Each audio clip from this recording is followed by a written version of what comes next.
Hello and welcome to the New York Jewish Film Festival. The festival is presented by the Jewish Museum and Film at Lincoln Center annually in January.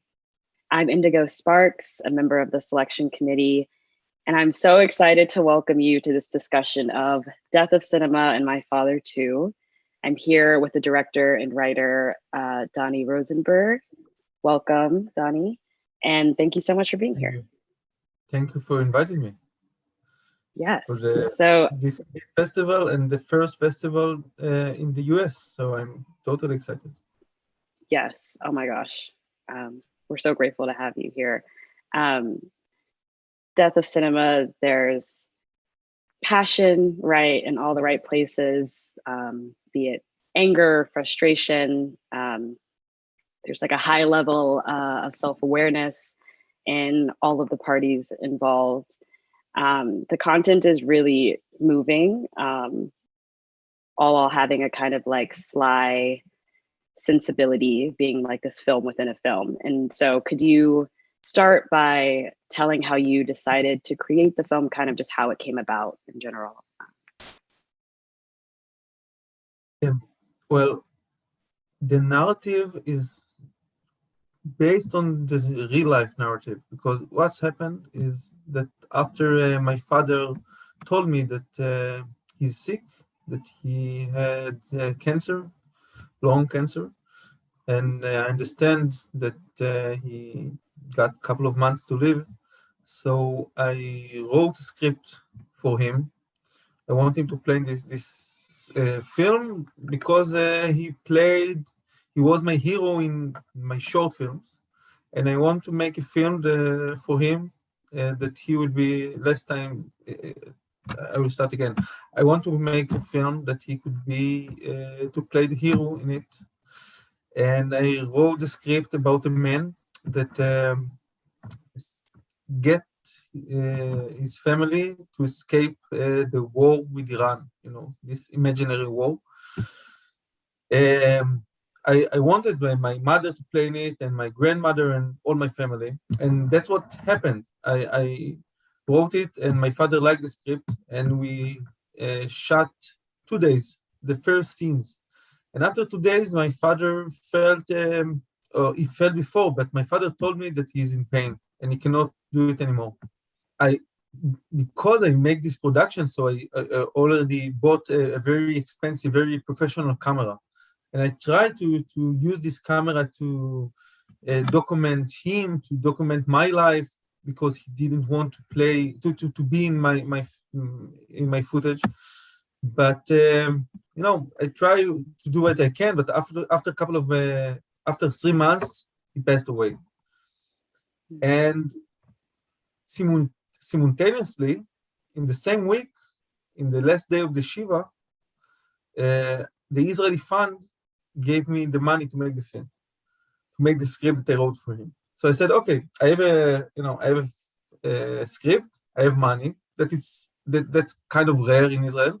So I'll just make the script, just change the hero, the protagonist. So I casted one of the Israeli most known actors. And couple of months after my father passed away, I make like this one day of shooting to test it. And it was the first scene. My mother and this very famous actor called Dov Glickman were in bed together. And I was behind the camera, and I asked myself, what the fuck is going on? Why is this man with my mother in bed now? And then I stopped everything. And I understand that I actually want to write the script of the actual event of a father and son that try together to make a film but failed in the last months of the father life. So I wrote the script, and I make a very, very long casting process. And in the end, I found, the father, I found from the son, I understand that my mother will play the real mother. And I shot it and edited it. While I was editing, I understand that something is missing. And there is like I'm going around in circles, but at the center is empty. And I understand that this center is actually the real footage of my real father. So I returned back to the footage and re-edit all the film together with a wonderful editor called Neely Feller that worked also with Ari Folman, with Nadav Lapid, with mostly documentary filmmakers. And that's the film, actually, you saw.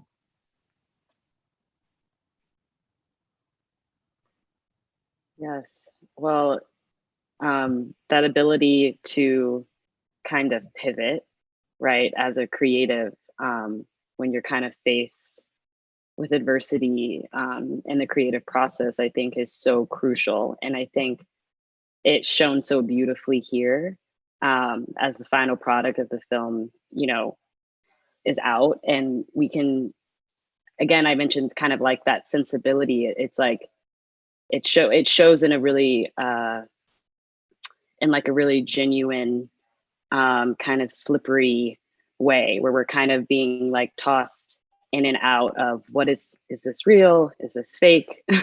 And as a viewer, that for me, that was incredibly exciting, and kept me very much engaged throughout all of it. So I commend you for like pivoting, right? As one has to do. So how did you decide whose point of view, right? I know you kind of shifted from your father being the hero to kind of deciding to make the Asaf, who's kind of like you in the film, in the fictional film. How did you decide like whose point of view to be showing at particular times as you started piece editing and piecing it all together? So actually, because, it was a kind of a trial and error process. So mostly in the editing room, I understand that Asaf will get the lead because in the first draft of the script and also of the film, so they got Yoel, the father, kind of leads it, and I understand that I need time to process it and understand actually Asaf journey is more interesting for me because he faces a death in, and maybe until the end of the film you really don't understand what's will going on with, you don't understand the reality, don't understand that he's losing time and losing his father, and I think that only after I understand it, so I shot a couple of extra scenes that got more power to Asaf. Because I feel that, if you go into the real life, so my father also asked to burn his body, and I was thrown, his ashes to the sea, because I feel that he don't want any remains of him, and the kind of game that we played is that I want him to be remembered. I want something. I want some material left of it, and he want to just vanish. And when I understand it, so I feel that in the end of the game, Asaf won this kind of duel because there is some kind of remain. So I gave Asaf, the lead. So could you speak about how you worked to kind of create or recreate the environment that you were experiencing in the documentary and the fictional portions of the film? I know your mother was a part of it as well. I shot the film in my mother's house, and I didn't use any out kind of set dresser or any. I didn't change anything in the end. I just replaced, replaced the father in the actor and replaced, and my mother was still there. So, and I felt that when I will start talking about my mother. When my mother was playing, she was just actually reacting scenes in life that she were there, or reacting in her imagination scenes that she want to be with my father but couldn't. And from her, she gave this, I think, this atmosphere. And because, you know, the actors, the professional actors came to her house, so they all felt very like, we all felt like family. And we work in a very small unit. And also, the Marek Rosenbaum that played the father, for him, you know, the son was his son. He all the time talked to me that he actually talked to his son. And Ronnie Kuban talked to his father too, that also passed away. So I felt that it was also kind of a treatment, a psychologistic treatment to all of the cast that were just in hell, that all of them just came to their own personal life in kind of a time machine. Nice. And has your mother been in any kind of film before, or No, no, no. was My mother, she is a construction engineer.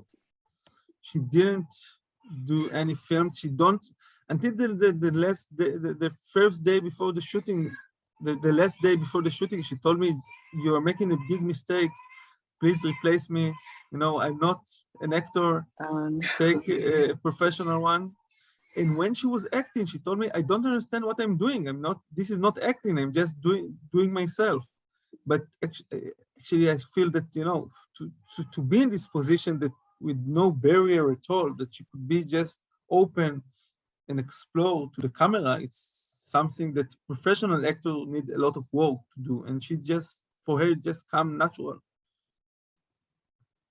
Yeah, it seemed very natural. I would have never known that. I mean, she did an amazing job, especially the final scene with the door closing, and that was a moment for me that was so touching. So, um,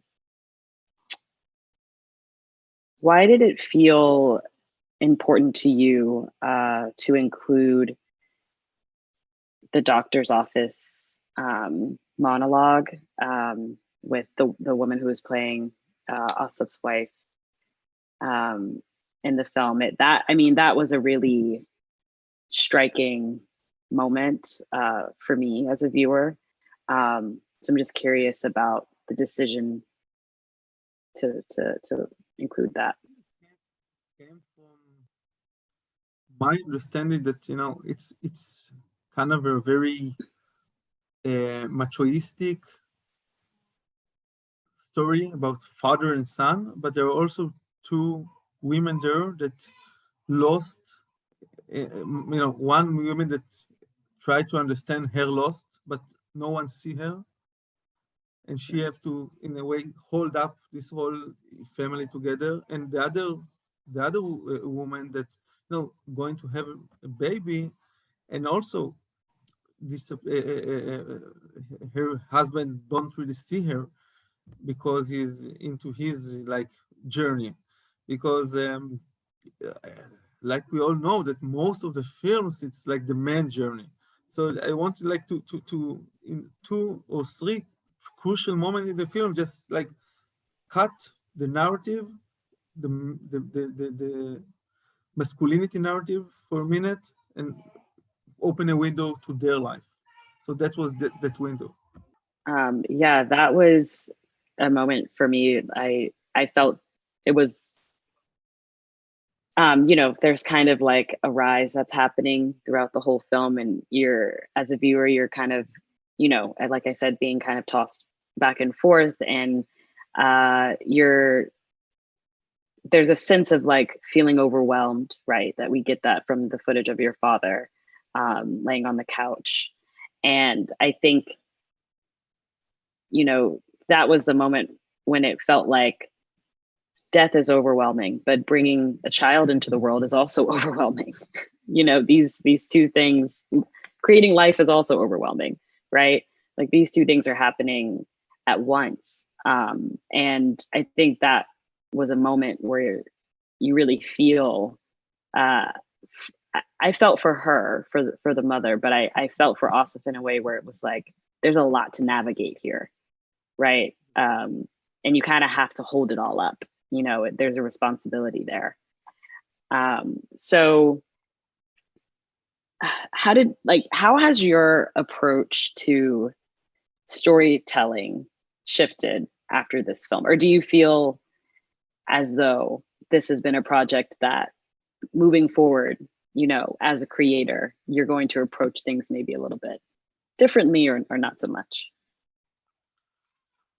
So it's for me, it's a very important question now, because I'm now working on a new feature and I ask myself it every day, because it's, you know, I came for this film or for this narrative because of my personal experience. You know, it just happened like this, like I told you. But also the deconstruction of narrative is something that I feel it's very, like it's related to the way I see cinema or I see storytelling these days. And especially because, and I also work for television, okay? And I create 2 series for television. And I felt that I'm very, like, how do you say this word in English? I feel that I'm professional storyteller, okay? And as much as I see myself more professional for television, I don't like this kind of methodic way, because I feel that it's very technical. It's become, yes, I need the light, sorry. I feel that, you know, the method of storytelling become technique method. Now I know, okay, you need the exposition, you need to act, you know, the third act to be a sum up.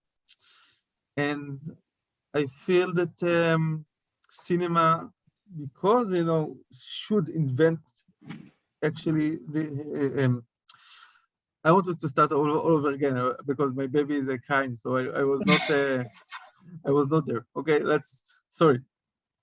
Go for it.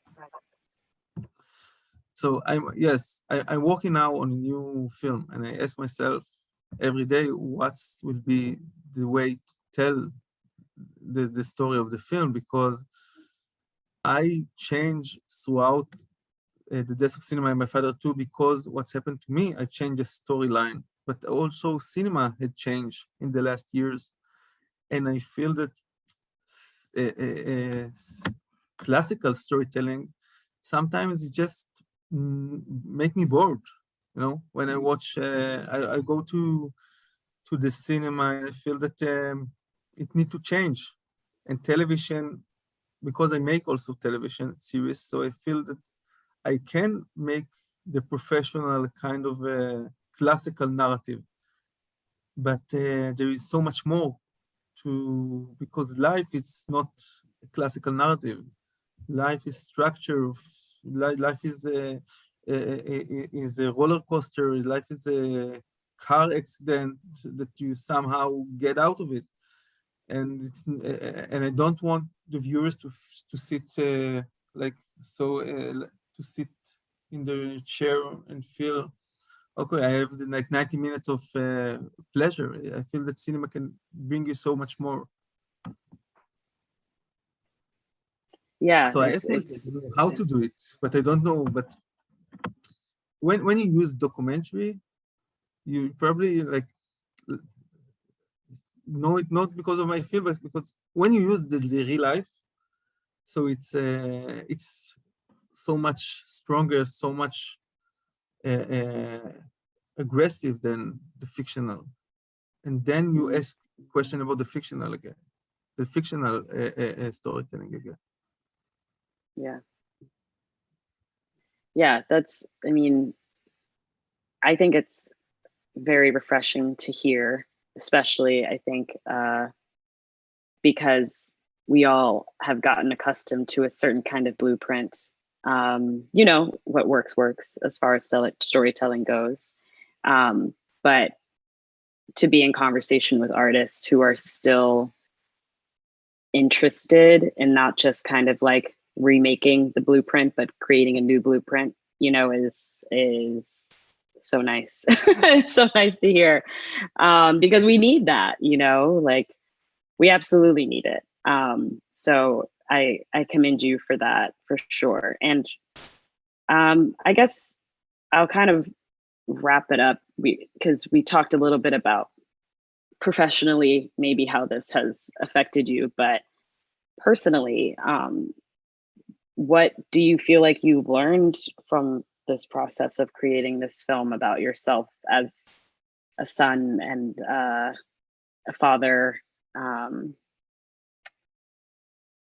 It's kind of loaded, but I think I can say because I just have a new daughter, and I noticed that I don't take picture of her at all. You know, I put the camera aside, and so that's maybe the very dramatic change for me, because all my life I use the camera as kind of how do you say it in English? Help me with the word. Something like a reflection or no, like a way like to kind another of. layer that can between me and reality. I see. Yes, Like, to kind of capture, like, yes, yeah. like something that like a wind, like not like a glass. And now I Oh, yeah, just wanted another to touch lens, like to look through. that Yeah. another lens, exactly. Hmm. And I feel that now I just want to be in life, to touch life without, you know, without a barrier. Mm. So feeling present, like in a different way, with Be your present. family, Be and present, not with the yeah, camera, to be present with myself. yeah, that's beautiful. Well, thank you so much for this film and for sharing something very raw and personal, and incorporating that into your art. And we're so excited to be sharing this with our audiences this year. And yeah, I'm just so thank you so much for even in this conversation as well.